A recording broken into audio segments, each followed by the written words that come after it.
Welcome back to Boilers and Beyond.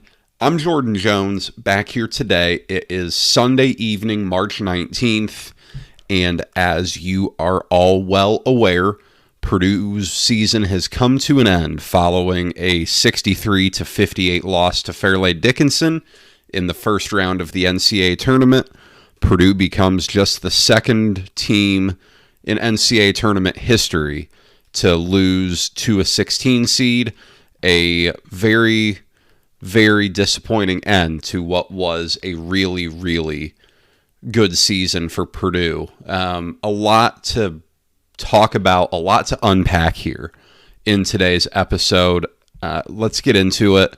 I did want to say thank you to those of you who are listening to this. If you've pushed play on this episode, I greatly appreciate it. I know after losses, there are two types of people: those who can't get enough of it and those who want nothing to do with it. So I presume most of you have consumed quite a bit of content about this loss. I appreciate you consuming this as well, and I am going to try to put an episode together here that makes it worth your while and provides perspective and thoughts. Maybe you've heard, maybe you haven't, but a little bit of original stuff here. But Fairleigh Dickinson wins this game 63-58, and really, if you're being honest with yourself here, at no point in the game did Purdue really feel like the better team. Purdue had the best player in Zach Edey, but at no point did Purdue look like a significantly better team than Fairleigh Dickinson, and that is not a good thing. That's not how 1 versus 16 games are supposed to look. Fairleigh Dickinson got off to a good start, but it was really when Purdue went on a brief run late in the first half, and they don't have stat broadcast for this, so I can't see the runs the way I normally can. But Purdue went on a run in the first half, and Fairleigh Dickinson answered it. And at that point, it was kind of game on. I mean, you knew this was going to be a 2-half game that, you by no means did you think necessarily the upset was going to happen. If you're a Purdue fan, you obviously knew that the whole way. You were probably worried all day Friday. But, at that point, you knew this was going to be a game. And then in the second half, Purdue went on another run.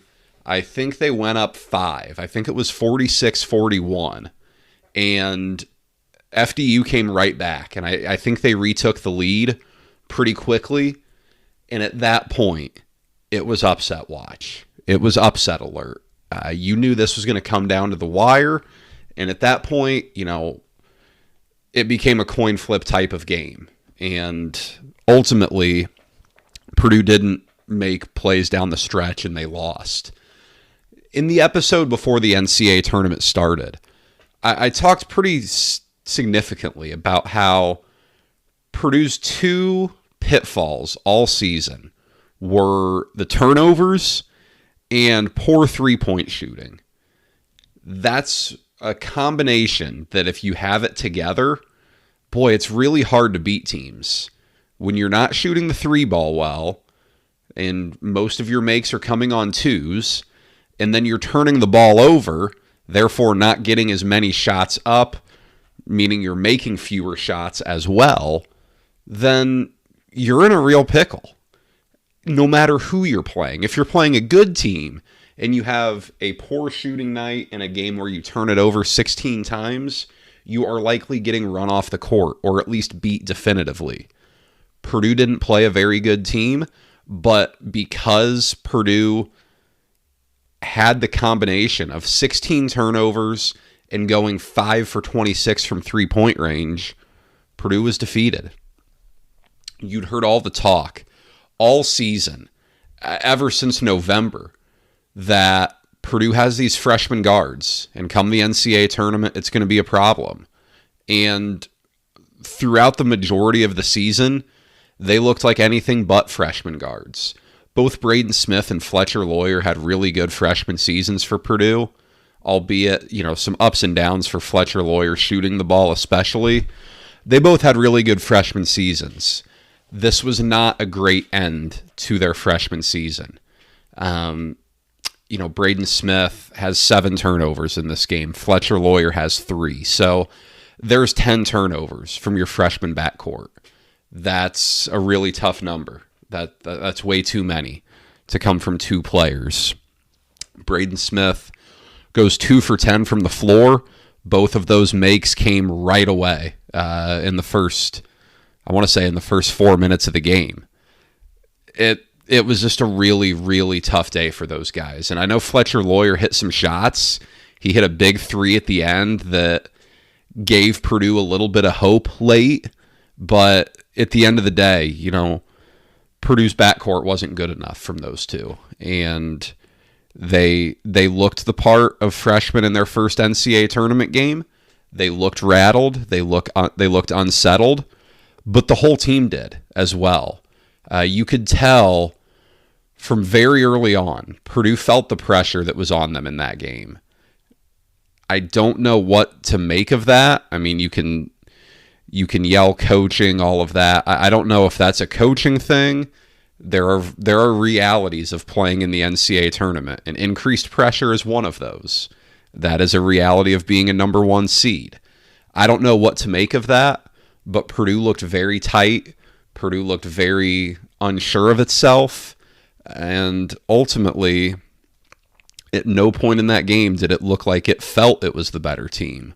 It didn't have that confidence to them that we saw for most of the season, and ultimately, that cost them as they became just the second team to ever lose to a 16 seed in the NCAA tournament. Much is being talked about right now about Purdue's style of play and whether it can work in the NCAA tournament or not. But what it does have is it has a pretty low margin for error because the defensive limitations are very real. Purdue really went all in on the ultimate size thing going back around 2015 or so when they had A.J. Hammonds come in, and they really decided to build around him.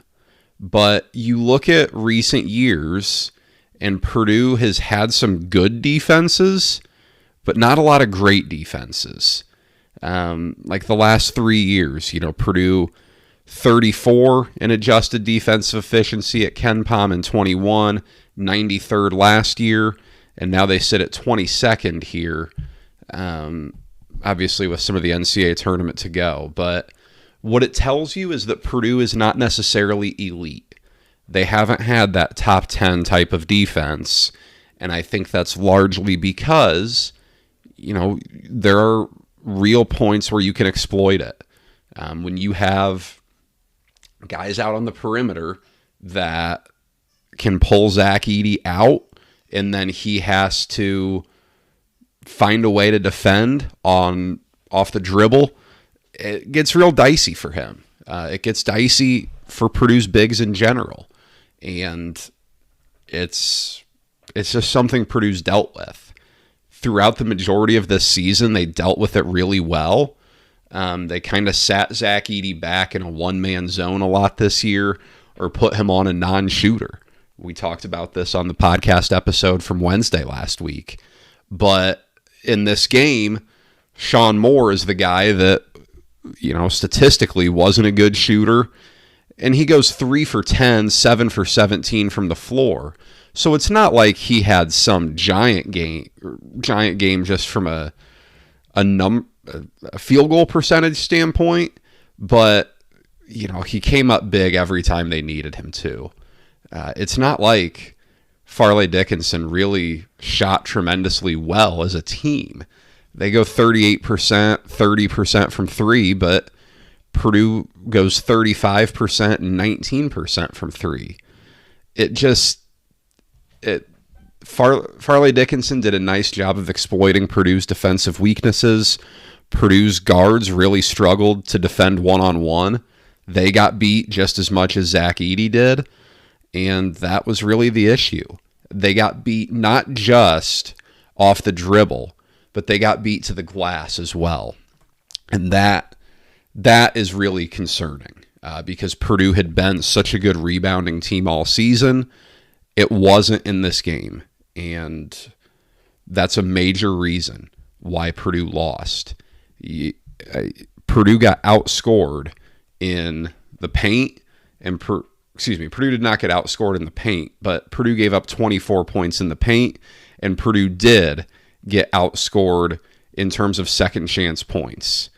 That is almost unfathomable against a team like Fairleigh Dickinson, but it's what happened. Purdue finishes that game with its second lowest, tied for its second lowest point output of the season.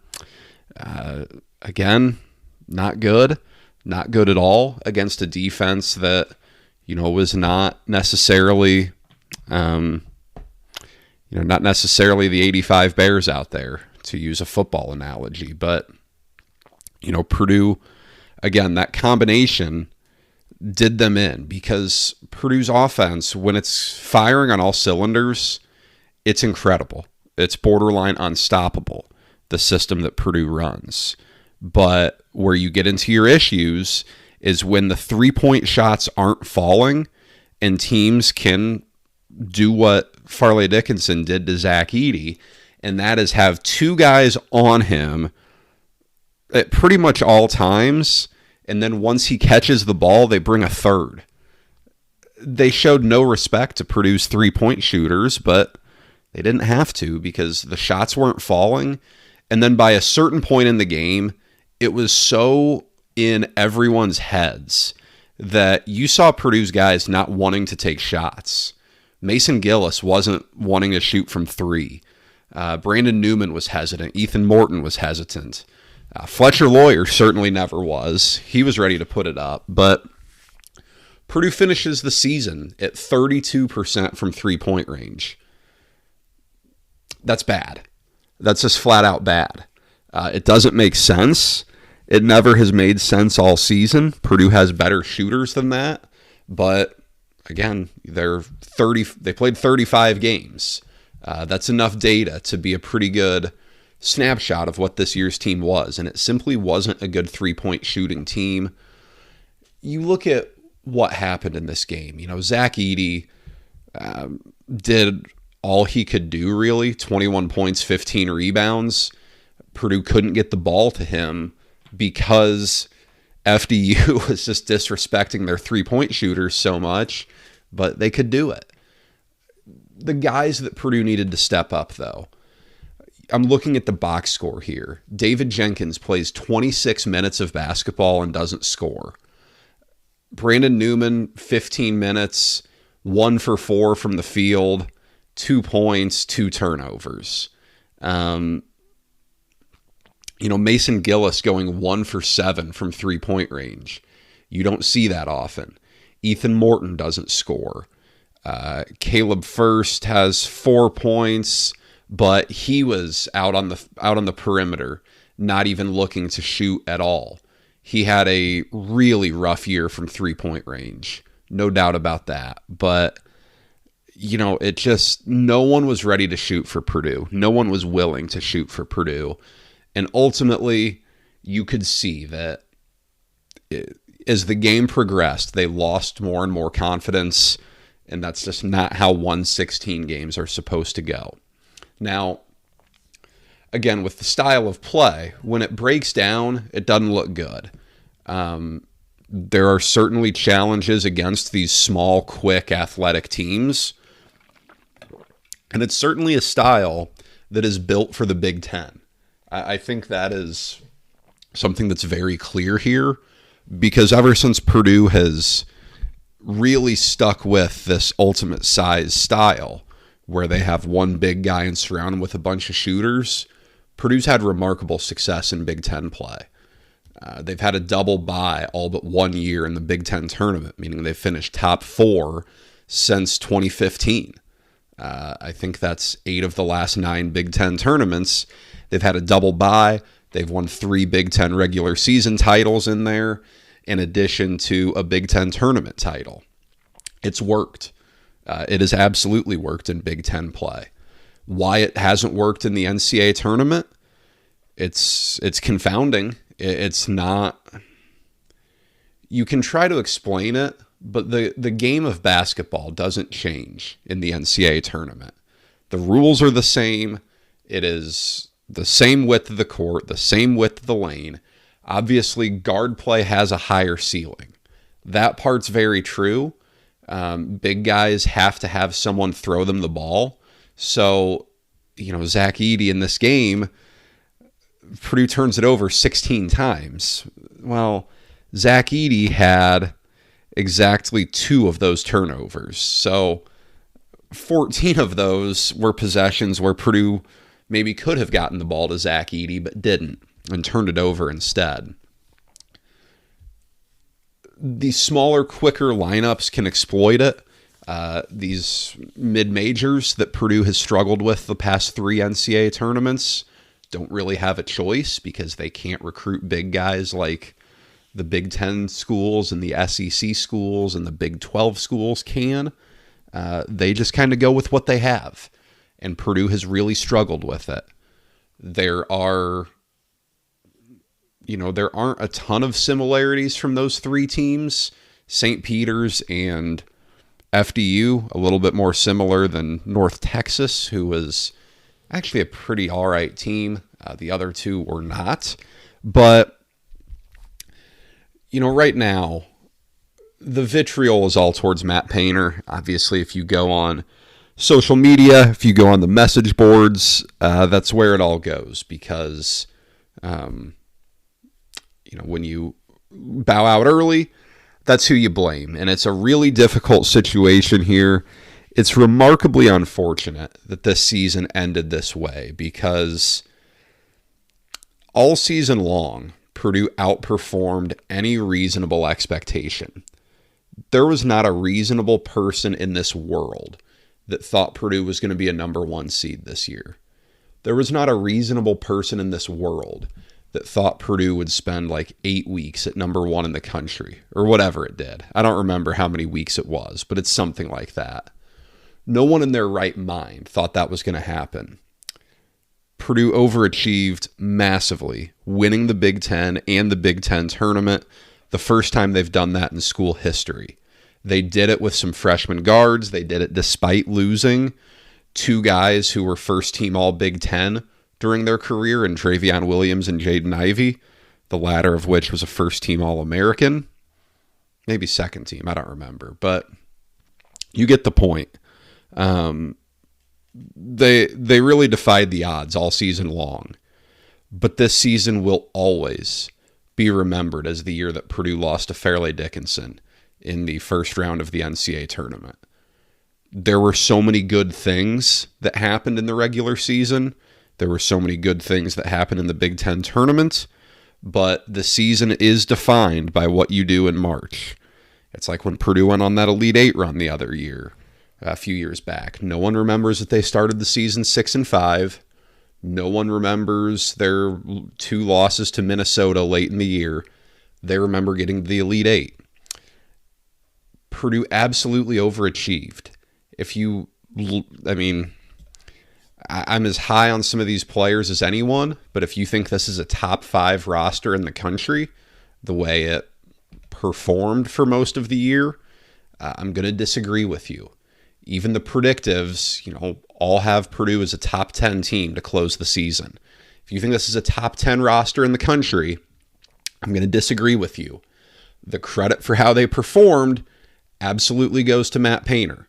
So if you want to dish all the blame on him for Purdue losing this game, that's fine, but it has to come with the proper praise for what the season was holistically. This season finishes at 29-6. It is a very good season that came to a very, very poor ending. You start to look at the future. Obviously, the question front and center is what Zach Edey will do. We're not going to know for a while. He's going to go through the NBA process, as he should. He absolutely should. He should get that feedback and see where he stands. He's been very non-committal so far. Obviously, name, image, and likeness funds will play a critical role in this. How much can Purdue pony up? What can they put on the table? I don't know. I have no idea what the Boilermaker Alliance will do here, but the clock's going to be ticking on that. They're going to have something in front of Zach Edey, and we'll see what he decides to do. If he comes back, Purdue will likely be a preseason top 5, top 10 team that, again, is picked to win the Big Ten in the preseason, is picked to do a lot of really big things. If he leaves, you look at a bit more of a retooling year with some known commodities. Guys like Caleb First and Trey Kaufman-Renn would get more run. We'd see more of what they can do. Would they play through Braden Smith more? I would think probably. It could look a lot different. Matt Painter's not going anywhere. Matt Painter shouldn't be going anywhere. I know there are plenty of folks out there who probably didn't like Matt Painter before the NCAA tournament for whatever reason, but are very, very upset now. And look, I get it. I get the frustration of losing to a double-digit seed again. It is almost unfathomable to think that 3 years in a row it happens, but here we are. Going to be interesting to see what Purdue does in terms of the transfer portal. The first question is, what does Purdue lose? Because Purdue's limited on scholarships. They only have one. That's assuming that Zach Edey returns. You would love to get, and we got plenty more time to talk about this, a lot more to say that won't be said on the show here. You'd love to at least get, another David Jenkins piece to have in the fold in the backcourt. If you can get, it's not the easiest thing to get. Braden Smith, for as much as he struggled the other night, he was really good all season. He's your starting point guard. So how do you get someone who's maybe not prepared to play as many minutes? How does Camden Heide look out of his red shirt? Is he ready to be a significant contributor? Miles Colvin is a freshman. We'll see. A lot of question marks here. Does Purdue lose anything in the transfer portal? It's always a question now. Brandon Newman is probably the first name that comes to mind. Look, it's been an up and down road. Does he just want to reset somewhere else where it hasn't been such an experience, such a winding road? Does he just want to find somewhere to play his last year and go out strong? It's entirely possible. I don't know that I'd blame him. Does Purdue lose anything else? I mean, this is all. It's anything is on the table. I don't know. I don't know what to expect here. I wouldn't anticipate some giant roster turnover, but again, it's the transfer portal era. Anything is possible. Look, my final thought on this, I guess, because there's really only so much to say. Purdue has done everything you can do in the regular season. They have been phenomenal, and it is worth noting because even though the sport is defined heavily on what happens in the NCAA tournament, you have to at least get there. And the regular season is how you get there. But either way, but especially if Zach Edey does come back, next season is going to be miserable for a lot of folks. Because even if Purdue is a preseason top 5, top 10 team, and they play like it all season long, which, doesn't always happen. Just look at Kentucky this year. Look at North Carolina this year. It doesn't always happen. But if Purdue does that, there will be very little satisfaction from the fan base until they go prove it in the NCAA tournament. And if you thought that team on Friday had pressure on them, it's just going to continue to grow until Purdue breaks through and goes on a run. The Final Four is obviously the end goal, But Purdue needs a run here pretty desperately where if they don't make it to the Final Four, they lose to a school that most people have heard of. That's really what Purdue needs here. But that's all I have for right now. Thank you for listening to this episode, and thank you to those of you who have listened all year.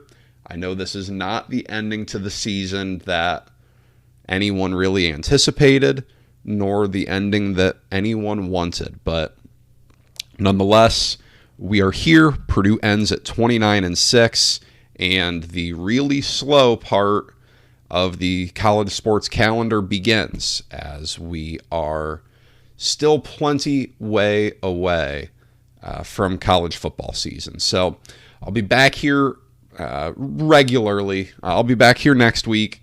Going to talk some more Purdue basketball. Going to try to put some pieces together a little bit more.